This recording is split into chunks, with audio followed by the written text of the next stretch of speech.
Good morning, everybody, and welcome to GibbTVDay2.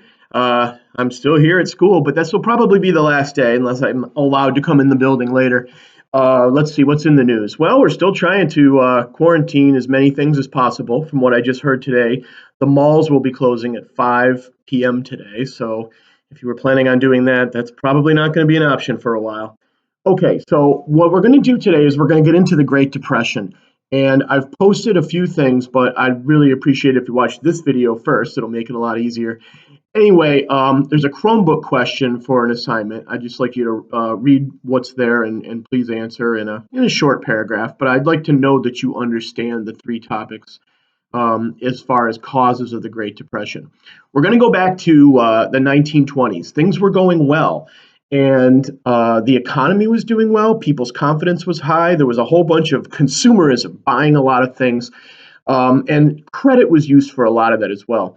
Also, people were getting into the stock market as a way to invest their money, and the stock market during the 1920s was doing very well. I compared it in some of my classes earlier as picture yourself going to a casino and winning 10 hands of blackjack in a row or something like that, or buying a whole bunch of scratch off tickets and winning. It's hard to stop doing that. And what was happening underneath the economy were several things that contributed to the Great Depression. What you're going to see in a lot of video clips, and I also want you to go through my slides, are the three main causes of the Great Depression. It's complicated. There are other underlying causes as well, but let's just focus on the three big ones. Number one, overproduction. We talked about consumerism. People were buying cars and radios and bedroom sets and electric appliances. And what ended up happening is people were using credit to do that. And during the 1920s, credit was offered and people were taking advantage of it. And I think for the most part, trying to live within their means. But what happened is interesting.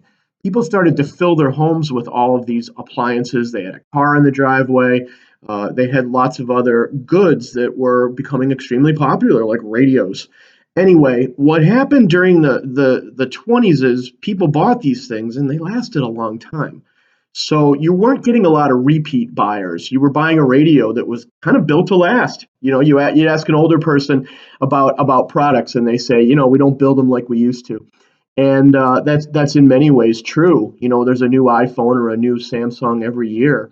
So when people filled their houses with things that didn't need to be replaced, and we sold everybody in America what they needed, the demand for these goods started to fall. So if you're making cars, and at the end of the 1920s, people don't want to replace their cars. They're happy what they have. They don't have any more credit left to buy the newer things or the upgrades.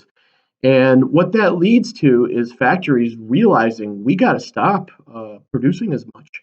And when you cut down as a factory, what happens is you lay off workers, and those workers are going to start taking less money home. And overproduction becomes a real problem because the um, the amount of credit is gone and people start losing their jobs, so their ability to buy anything else really halts. And in some cases, and this starts to spiral, it starts to get worse and worse. People are unable to pay these credit arrangements they made. So take a look at the notes about overproduction. You'll see some graphs, you'll see some charts. We'll get into it a little bit later, but watch the videos as well. They do a good job. The second big cause is the stock market crashes right at the end of the 20s. It's like almost, the last week of October. And the stock prices sort of relate to how well a company's doing. And during the 1920s, companies were selling more. And then when the companies realized they weren't going to be able to sell as much, people held on to stock, which is kind of a piece of paper that tells you how well a company's doing. And the price of that was going up. It started to fall. And what ensued was a panic. People really worried about their ability to make money on the stocks. And it led to a panic where people started to sell rapidly. And what that's called in the stock market is a crash, where one day your stock was at $75 per share, for one piece of a company. And, hours later, it was down to 60 and to 55. And people started to dump stocks. And it really spiraled and it got to be a problem. Another thing that was also being done kind of like credit, is people were given loans from banks to buy stock. So people were actually borrowing money to invest. I've compared that before to like borrowing money to go to a casino. Probably not a good move. Yeah, you're on a winning streak, but that's not always going to happen. So take a look at the videos about the stock market crashing as well, and it should explain a lot of things. It just went up, up, up, up, up, and it fell fast. And it sort of reminds me of what's going on today as far as, uncertainty and the future of the economy. And obviously, if things are closed, people aren't buying things. And if people aren't buying things, companies can't make the next and the greatest. If they have a whole parking lot full of cars they can't sell, they're not going to work on the 2021s of today. So it's a very parallel problem to what we're seeing right now.